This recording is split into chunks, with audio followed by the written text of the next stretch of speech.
ایک دفعہ ایک صحابی کی بیوی نے آپ صلی اللہ علیہ وسلم کو پیغام بھیجا، یا رسول اللہ میرا خاوند مر رہا ہے لیکن کلمہ نہیں پڑھ رہا۔ صحابی ہو کر کلمہ نہیں پڑھا۔ آپ بھاگ کر اس کے پاس گئے۔ آپ نے فرمایا بیٹا کلمہ پڑھو۔ پڑھانے والے نبی تھے اور پڑھنے والا صحابی تھا، لیکن کہا کہ پڑھا نہیں جا رہا۔ آپ نے فرمایا اس کے والدین میں سے کوئی زندہ ہے؟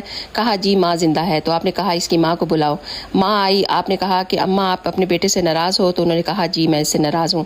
آپ نے پوچھا کیا ناراضگی ہے؟ کہا یا رسول اللہ مجھے اس کے دین کا کوئی گلہ نہیں ہے، نماز تہجد قرآن سب پڑھتا ہے، لیکن جب بھی مجھ سے بات کرتا ہے بدتمیزی ہو کے کرتا ہے، میرا دل چیر کے رکھ دیتا ہے۔ آپ نے فرمایا اسے معاف کرو گی؟ کہا جی نہیں چاہتا۔ آپ نے کہا اگر میں آگ لگا دوں تو سفارش کرو گی؟ کہا آگ میں تو میں اس کو نہیں دیکھ سکتی۔ تو پھر آپ نے فرمایا اگر تو نے اسے معاف نہ کیا تو یہ مرتے ہی اللہ کی بھڑکتی آگ میں جلے گا، اس کا صحابی ہونا بھی اس کو نہیں جہنم سے بچا سکے گا۔ پھر اس نے کہا ہاں میں اس کو معاف کرتی ہوں۔